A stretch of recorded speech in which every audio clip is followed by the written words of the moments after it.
بسم اللہ الرحمن الرحیم۔ آج میرے ساتھ بلوچستان کی پاکستان تحریک انصاف کی قیادت میرے ساتھ موجود ہیں اسلام آباد میں۔ سید ظہور آغا صاحب ہمارے سابق گورنر رہے ہیں بلوچستان کے،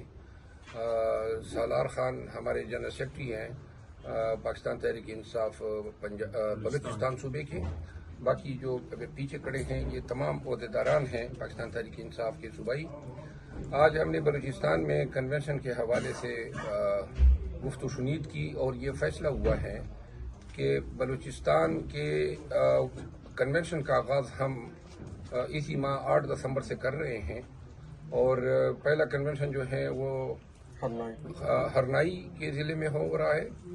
دوسرا پشین میں اگلے دن، تیسرا جوب میں جو ہے وہ کنونشن کا انعقاد ہوگا، اور ان کے تمام انتظامات جو پی ٹی آئی بلوچستان ہیں وہ کریں گے، اور متعلقہ اضلاع کے عہدیداران جو صوبائی ہماری ذمہ داران ہیں ان کو اعتماد ملی ہے، ان کے کنسنٹ سے آج یہ پروگرام ہم اناؤنس کر رہے ہیں۔ میں بلوچستان صوبے کے تمام باسیوں کو یہ اپیل کرنا چاہتا ہوں کہ بلوچستان ہمیشہ جو ہے ظلم و ستم اور پسماندگی کا شکار رہا ہے، اور اس کی وجہ یہ ہے کہ ہمیشہ اقتدار میں ایسے لوگوں کو چنا گیا ہے اور لایا گیا ہے جو نہ کبھی بلوچستان کے ساتھ ان کی کوئی ہمدردی یا کوئی ان کی بلوچستان کے حوالے سے جو ایکسپلائٹیشن یا استحصال ہے ان کی کوئی دل آزاری ہوتی تھی، اور نہ ہی بلوچستان کے لوگوں کے ساتھ ان کی کوئی محبت رہی ہے، کیونکہ بلوچستان کا حال سب کے سامنے ہے۔ ہمیشہ سے وسائل پہ ڈاکہ ڈالا اور انہی لوگوں نے ڈالا ہے جو وڈیرے، نواب، سردار، فلاں فلاں فلاں۔ اب پاکستان تحریک انصاف جو ہے انشاءاللہ اس دفعہ الیکشن کنٹیسٹ کر رہی ہے بلوچستان میں۔ ورکرز جو ہیں، عام لوگ انشاءاللہ ہمارے امیدوار ہوں گے۔ کنونشن ہم شروع کر رہے ہیں، جس طرح کے پی کے لوگوں نے جو ہے خوف کا جنازہ باہر نکالا ہے، ہم آ رہے ہیں آپ کے پاس، اور ہمیں یقین ہے کہ بلوچستان کے لوگ جو ہیں ہمیں مایوس نہیں کریں گے، کیونکہ بلوچستان کی سرزمین نے ہمیشہ بڑے جرری اور بہادر قبائل پیدا کیے ہیں، اور ان قبائل سے ہم توقع رکھتے ہیں کہ جس طرح خیبر پختونخوا کے غیور عوام نے ملک میں جاری فیصدیت کو درم برم کیا ہے، انشاءاللہ ہرنائی میں،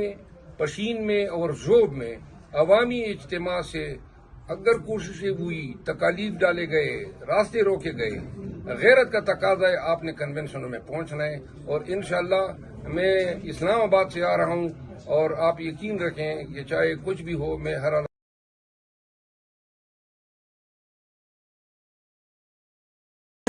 بسم اللہ الرحمن الرحیم۔ میں Salar Kakar, general secretary P T I Balochistan. ہمارے ساتھ شیر افضل مروت صاحب کور کمیٹی ممبر ہمارے، اور جو ان کی خدمات رہی ہیں پارٹی میں حالیہ طور پر وہ سب کے سامنے واضح ہیں۔ سید ظہور آغا صاحب بلوچستان کے سینئر وائس پریزیڈنٹ اور ہمارے سابقہ گورنر، آج ہم لوگوں نے مرکز کی ہدایت کے مطابق شیر افضل صاحب سے ملاقات کی ہے اور ان کو دعوت دی ہے بلوچستان کے دورے کی، اور جو کے بی کے میں جس طرح لوگ نکلے ہیں خان کی آواز پر، جو شیر افضل مروت صاحب کی آواز تھی وہ خان کی آواز تھی، اسی طرح خان صاحب کی امید ہے کہ بلوچستان بھی ان کی آواز پہ لبیک کہے گا، اور تاریخ ساز کنونشنز ہوں گے، اور الیکشن کی اتنی بھرپور تیاری ہوگی کہ کوئی بھی ایسی قوت ہمارا راستہ نہیں روک سکے گی، غیر جمہوری طور پر عوام کی آواز نہیں دبا سکے گی۔ تو اس کے لیے ہمارے لوگوں سے، بلوچستان کے لوگوں سے، بلوچستان کے غیور عوام سے، ہرنائی سے، پشین سے، جوب سے، جو پہلے 3 ضلع ہم لوگ آئیڈینٹیفائی کیے ہیں جہاں پہ ہم یہ کنونشنز کریں گے، ہمیں بہت امید ہے کہ وہ خان کا سر اور ہمارے مہمانوں کا سر فخر سے اونچا کریں گے۔ ہم یہ اعلان کر رہے ہیں کہ پاکستان تحریک انصاف 8 دسمبر کو ہرنائی میں پہلا کنونشن کریں گے، 9 دسمبر کو ضلع پشین میں دوسرا کنونشن کریں گے، اور 10 دسمبر کو ضلع جو میں انشاءاللہ بھرپور تیاری کے ساتھ تیسرا کنونشن کریں گے۔ اور اس سے بلوچستان میں جو لہر اٹھے گی، جو قوتیں وہاں پہ اس وقت متحرک ہے، جو نون لیگ کی بکرا منڈی سجائی گئی، جو پیپلز پارٹی کی بکرا منڈی سجائی گئی، ان سب کو پیغام جائے گا، ان کو زمینی حقائق جو ہے نا بتائے جائیں گے کہ عوام، بلوچستان کی عوام صرف اور صرف عمران خان کے ساتھ کھڑی ہے۔ میرے ساتھ ایک جو ہے نا آواز بلند کرے، عمران خان زندہ باد، پاکستان زندہ باد. انشاءاللہ جلد ملتے ہیں.